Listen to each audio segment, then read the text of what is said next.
उजाले में लेते हैं, जो अपने जीवन में उजाले के राही बनते हैं और दुनिया को उजाला बांटते हैं और अंत में ज्योति में विलीन हो जाते हैं। बंधु, ऐसे सौभाग्यशाली पुण्यशाली व्यक्तियों की परंपरा में एक नाम है शासन माता साध्वी प्रमुखा कनक प्रभा जी का, जिन्होंने उजाले में जन्म लिया, यानी 13 पंथ धर्म संघ में जन्म लिया, जो उजाले का पर्याय है। जिन्होंने उजाले में जन्म लिया और उजाले का जीवन जिया और सबको उजाला बांटा और आज के दिन उजाले में विलीन हो गई, या यूं कहूं कि महाज्योति बन गई। बंधु, श्रद्धेय साध्वी प्रमुखा कनक प्रभा जी ने उजाले का जीवन कैसे दिया, एक छोटा सा फार्मूला मैंने चिंतन किया, छोटा सा फार्मूला मुझे लगा, उसके आधार पर उन्होंने उजाले का जीवन जिया। आज मेरे सामने व्यापारी वर्ग बैठा हुआ है और हमने सुना है कि व्यापारी वर्ग जीएसटी भरता है, भरती हो ना? मोदी जी ने चालू कर दिया, जीएसटी लगती है, आप जीएसटी भरते हैं। बहनें भरती है क्या? अगर बिजनेस कर रही है तो भर्ती होगी, नहीं तो जीएसटी नहीं। मैं ये कहना चाहती हूं, साध्वी प्रमुखा कनक प्रभा जी ने अपने जीवन में जीएसटी लागू की। कौन सी जीएसटी लागू? बंधु, अगर वो जीएसटी आप और हम सब लागू कर लेते हैं तो हम भी उजाले का जीवन जी सकते हैं। तो मैं बताऊं वो जीएसटी है कौन सी? जी फॉर गुड थिंकिंग। बंधु, साध्वी प्रमुखा कनक प्रभा जी की सोच बड़ी ऊंची थी। हमेशा वो अच्छा ही सोचती थी, कभी बुरा नहीं सोचती। बंधुओं, हमने 3 बंदर देखे हैं और लिखे रहते थे गांधी जी के 3 बंदर। एक ने मुंह पर अंगुली लगा रखी, कहा बुरा क्या करना, बोलो मत। आंख पर अंगुली लगा रखी, कहा बुरा देखो मत। कानों में अंगुली डाल रखी और कहा बुरा सुनो मत। बंदो, साध्वी प्रमुखा जी का भी एक बंदर, कौन सा? जिसने सिर पर अंगुली लगा रखी है कि कभी भी बुरा सोचो मत। बंधु, अगर बुरा नहीं सोचेंगे तो न बुरा बोलेंगे, न बुरा देखेंगे, न बुरा सुनेंगे। ये सबसे महत्वपूर्ण बंदर है। और बंधु, सचमुच में साध्वी प्रमुखा श्री जी हमेशा अच्छा ही सोचती थी। और बंधुओं, जो बड़ा सोचता है वो ही बड़ा बनता है। जिसकी सोच बड़ी होती है, जिसकी सोच ऊंची होती है, वो बड़ा होता है। केवल मेरे मानने से कोई बड़ा नहीं हो जाता। बंधुओं, छोटा सा प्रसंग, क्लास चल रही थी, क्लास में स्टूडेंट नहीं थे, नंबर थे, 1 नंबर 2 नंबर 3 नंबर 9 नंबर तक, और 0 भी था। बंधुओं, पता नहीं क्या सूझा, जो 9 नंबर था उसने एक थप्पड़ 8 नंबर के लगा दिया।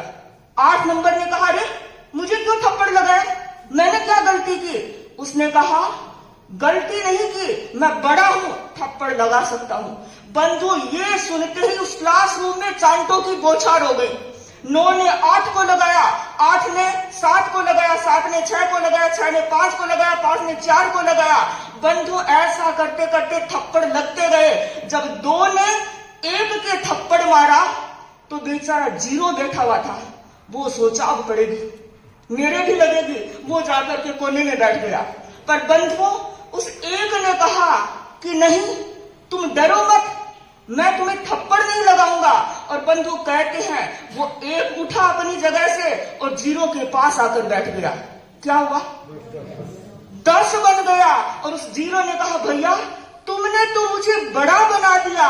बंधु, मैं ये कहना चाहती हूं कि साध्वी प्रमुखा जी 1 थी और साध्वी समाज 0 थी। जब भी कोई काम होता तो साध्वी प्रमुखा श्री जी अपनी छोटी साध्वियों के पास आ जाती, उनके कद को बढ़ा देती। बंधु, आज जो साध्वी समाज विकास कर रहा है उसका प्रमुख कारण है साध्वी प्रमुखा जी हमेशा एक बनकर खड़ी रहती थी और सबका मूल्य बढ़ा देती थी। बंधु, ये काम वही कर सकता है जिसकी सोच बड़ी होती है। तो मैं सबसे कहना चाहूंगी, अगर हम बड़ा बनना चाहते हैं, अपने जीवन को उजालों से भरना चाहते हैं, तो हम सोच को बड़ा रखें, सोच अच्छी रखें, यानी जी यानी गुड थिंकिंग। फिर क्या आएगा? ऐश, ऐश का मतलब क्या कहेंगे?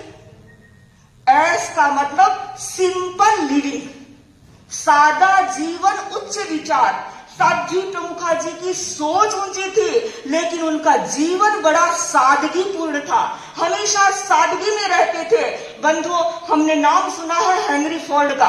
कहते हैं एक बार हेनरी फोर्ड एक मीटिंग में जा रहे थे और उनके पीए ने कहा कि सर, आपने जो सूट पहन रखा है वो अच्छा नहीं लग रहा है, जो अभी कोट बनवाया है वो पहन लीजिए, बड़े लोगों के सामने जा रहे हैं। हेनरी फोर्ड ने कहा, मुझे बताओ, मैंने जो सूट, ये कोट जो पहन रखा है पुराना, मैं जाऊंगा तब क्या लोग मुझे पहचानेंगे नहीं? उन्होंने कहा पहचान लेंगे। उन्होंने कहा अगर मैं नया कोट पहनकर चला जाऊंगा, अगर नए लोग होंगे तो वो मुझे पहचानेंगे नहीं, इसलिए मैं कपड़ा कुछ भी पहनूं, क्या फर्क पड़ता है? बंधु, मैं ये कहना चाहती हूँ, साध्वी प्रमुखा जी की भी यही सोच थी। कहते हैं एक बार साध्वी चित्रलेखा जी साध्वी प्रमुखा श्री जी के पास आए, और आप जानते होंगे, आप तो अपने कपड़े रोज धोते हैं, लेकिन हमारे साध्वी समाज में, अपने संत मंडली में रोज कपड़े नहीं धुलते, एक नियम होता है। तो श्रद्धेय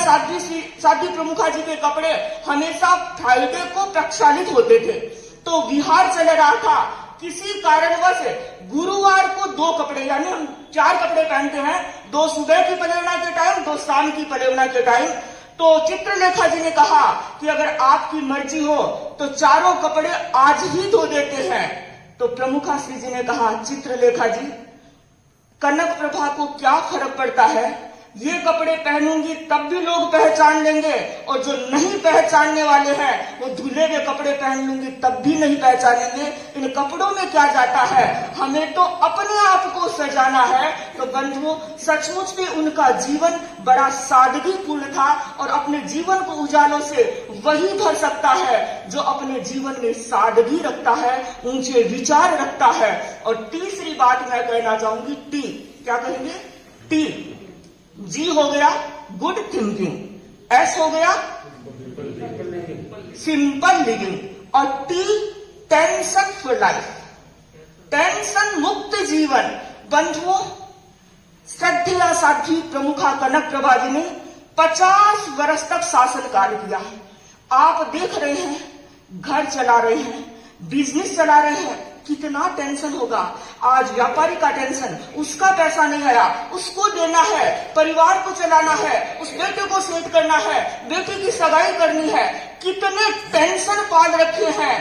बंधु, उन्होंने भी 50 वर्ष तक शासन किया था, नेतृत्व किया था, उनके सामने भी अनुकूलता प्रतिकूलताएं आई होगी, लेकिन कभी टेंशन में नहीं रहे।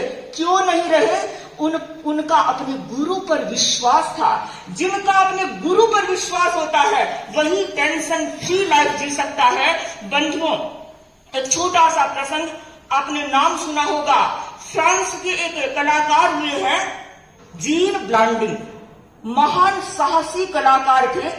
कहते हैं अमेरिका और कनाडा के मध्य रेखा में स्थित एक 360 मीटर चौड़ा एक न्योरागा वाटरफॉल है, और कहते हैं उस जीन ब्लांडी ने दोनों सिरों पर रस्सी बांधकर उस वाटरफॉल को पार किया था।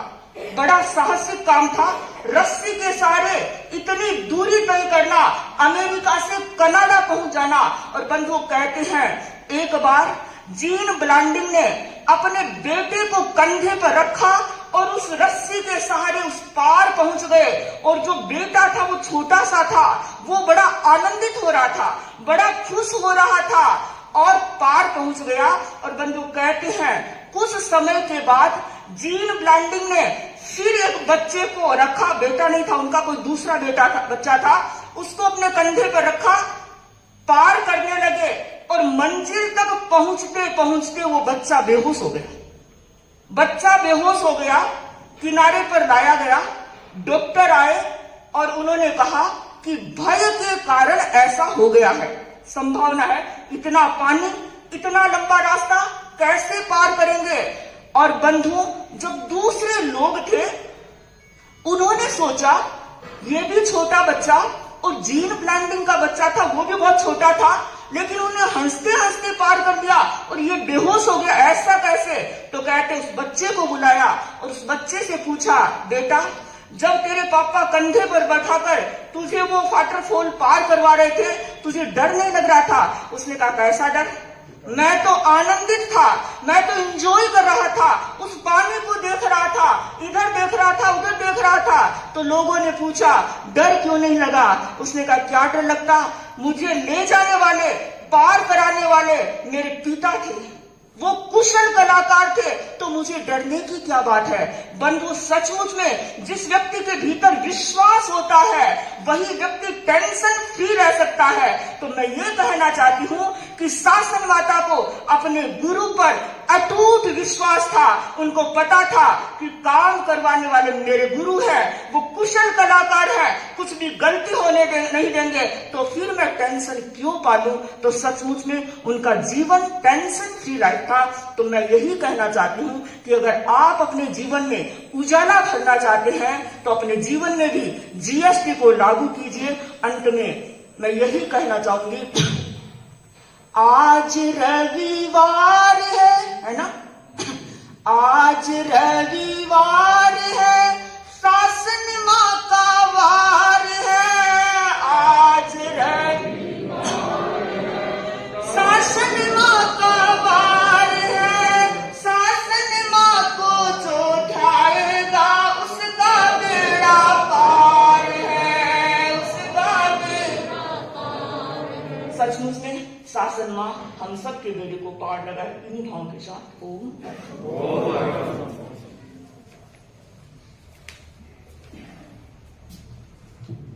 सुंदर प्रस्तुति।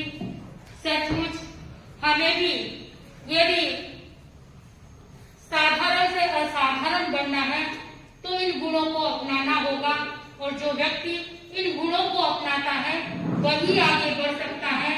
शासन माता हर व्यक्ति से कुछ प्राप्त करती थी, उन्हें हमेशा जिज्ञासु वृत्ति रही, उन्हें जो भी प्राप्त होता वो उन्हें लेने के लिए तत्पर रहा करती थी। सचमुच वो सेवाभावी थी, वो सहनशील थी, वो विनम्र थी, समर्पित थी। इन गुणों के कारण वो व्यक्तित्व महान बन गया। ऐसे महान व्यक्तित्व के प्रति अपने भावों की अभिव्यक्ति के लिए प्रस्तुत है सात्विक करने का सिद्धांत।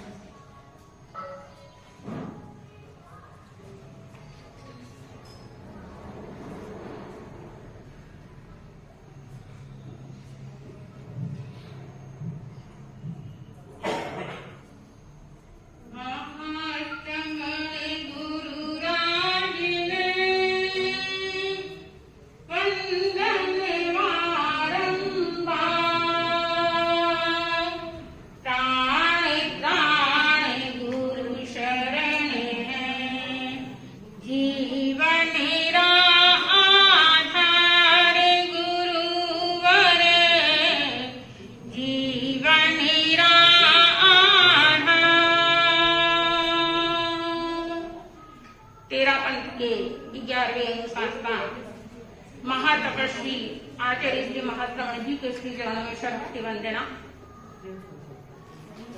शासन माता के श्री चरणों में शतभक्ति वंदना। श्रद्धेया सद्विवरा के चरणों में शतभक्ति वंदना। उपस्थित धर्म प्रेमी बंधु और बहनों, आज का ये होली का दिन और आज के दिन ही तेरापंथ धर्म संघ की 8वीं शताब्दी प्रमुखा कनक प्रभा जी इसी दिल्ली की धरा पर उन्होंने अंतिम सांस ली। वो इस संसार से अलविदा कह गई, लेकिन कहते हैं कि व्यक्ति अपने कर्तृत्व से, अपने व्यक्तित्व से, अपनी श्रद्धा और समर्पण के साथ हर दिन जिंदा रहता है।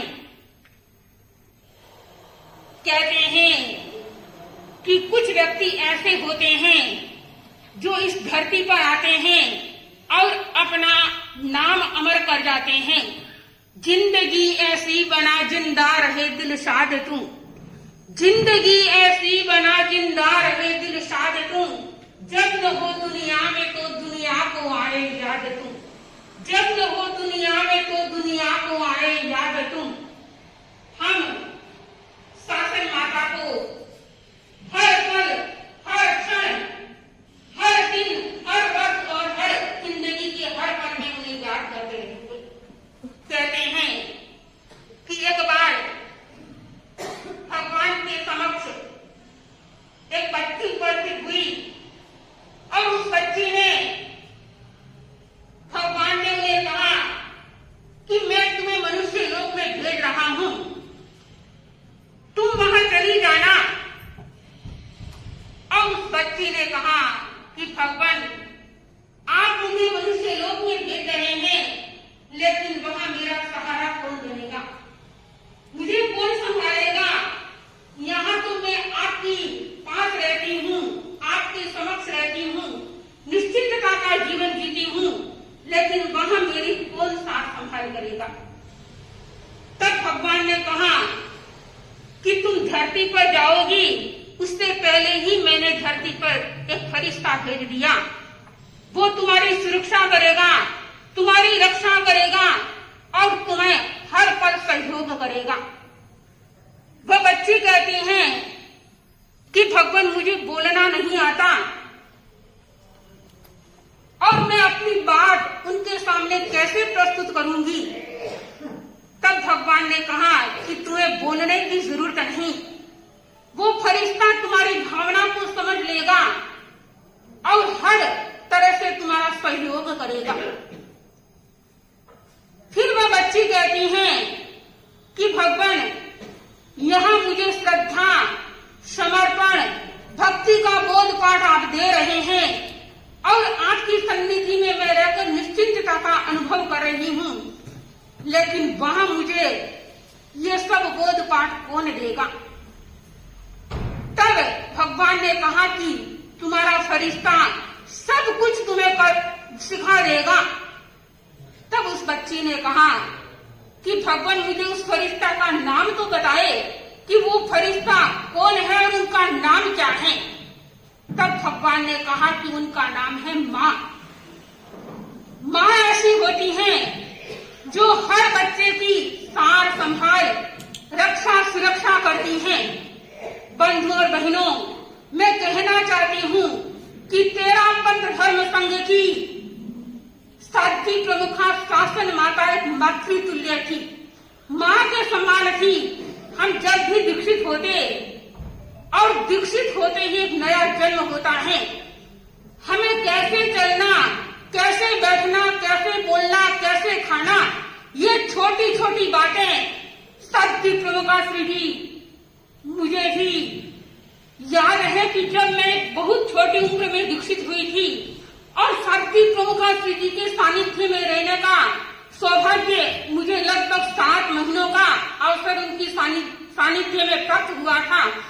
और उन्होंने जो वात्सल्य उड़ेला, जो मातृतुल्य भाव उनके भीतर थे, बंधु और बहनों, व्यक्त करना हमारे लिए इन जिह्वा से नहीं हो सकता। साध्वी प्रमुखा श्री जी के भीतर वात्सल्य का ऐसा दरिया लहरा रहा था, उनके भीतर श्रद्धा और समर्पण के भाव ऐसे विलक्षण थे।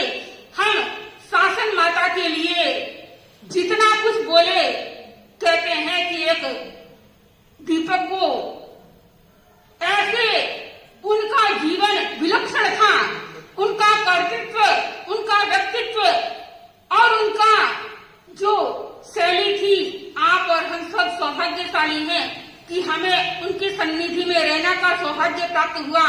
उनके निकट बैठने का उनका आभा मंडल ऐसा था कि जब भी कोई व्यक्ति चिंतित होकर जाता था, लेकिन उनके आभा मंडल में पहुंचते ही व्यक्ति निश्चिंतता का अनुभव कर सकता और निश्चिंतता का जीवन जी सकता था।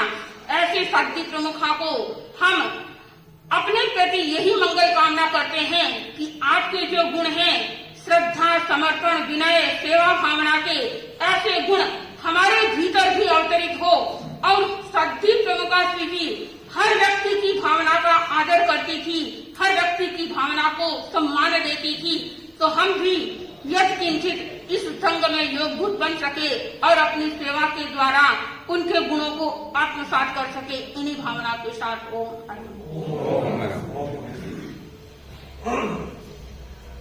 सचमुच वह हर साथी का ध्यान रखती थी, चाहे छोटी हो चाहे बड़ी हो, हर साथी को अपनी बाहों में भरा करती थी और सबको अपनापन दिया करती थी। ऐसी साथी प्रमुखा जी के प्रति मैं यही कहना चाहती हूँ, शासन माता तुम्हारा व्यक्तित्व विलक्षण था, शासन माता तुम्हारा कर्तृत्व विलक्षण था, तुम नहीं तुम्हारे नयन बोलते थे, शासन माता तुम्हारा वक्तृत्व विलक्षण था। ऐसी विलक्षण शासन माता की गौरव गाथा साक्षी जी प्रस्तुत करेंगे। उससे पहले मैं आज इस होली के त्योहार पर होली गीत के साथ प्रस्तुत हो रही है साध्वी समत्व यशा जी।